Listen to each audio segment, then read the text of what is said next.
Hi, this is James Melendez, James the Wine Guy, here to talk about wine name descriptors.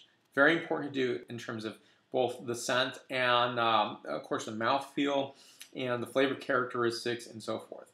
It's important to do, and also visual inspection. What does it look like? What are the coloration of the wines that we're tasting? And that's important because I would look back and say you could read wine reviews 20, 30 years ago. They had a very prescribed way of talking about the wines, and in some ways they were really uncolorful and not helpful. And they were very, very strict, and words we use today and descriptors today are really rich.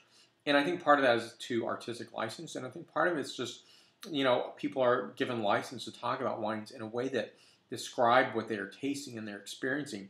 I think it's a great thing. I use so many different terms, and I look at James Halliday, the Australian wine writer, and he wrote that he would maybe get a scent of boot polish. For me, that was a really inspirational thing to read because I thought, oh, yes, I know what he's talking about. I know what he's saying. And over time, if you look at wine reviews, you can see that there's so many different characteristics and names that are called out. Not the obvious of just this is a raspberry note, this is a strawberry note, this is blueberry, blackberry, etc. But really giving definitive notes. I use things like pine forest floor, game, using unconventional descriptors such as maybe wood pile or underbrush or tamarind or touches of graphite or mineral or rock, soft rocks. I've heard so many descriptors utilized, but I think the application comes through. I think I'm really understanding in terms of what that person is trying to describe.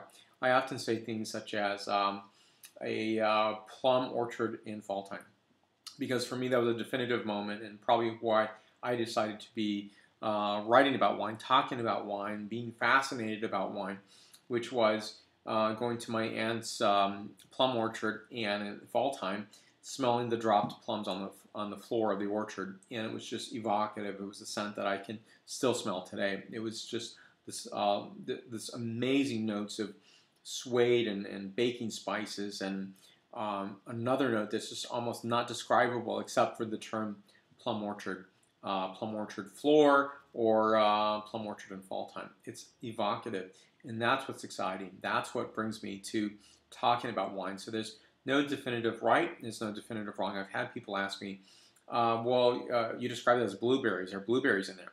And the answer is, of course, no, there isn't. It's you need descriptors to describe something, so you put a framework and really talking about wines that are really lending that experience. Because if you're going to taste a wine such as this wine, Schio-Pettino, you can't say it tastes like a Schio-Pettino because that doesn't mean anything.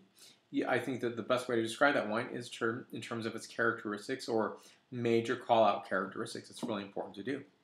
What does it smell like? Is it like a Tempranillo? Is it like a Sangiovese, a Sagrantino? And I think without those call-outs or distinctions, we really can't understand wine, at least the way we do today, with the richness of vocabulary. It's a wonderful thing. So for more wine reviews, please go to jamesthewineguy.com. Please subscribe to my videos on YouTube, Facebook, Twitter, Vimeo, Google+, Pinterest. Salud.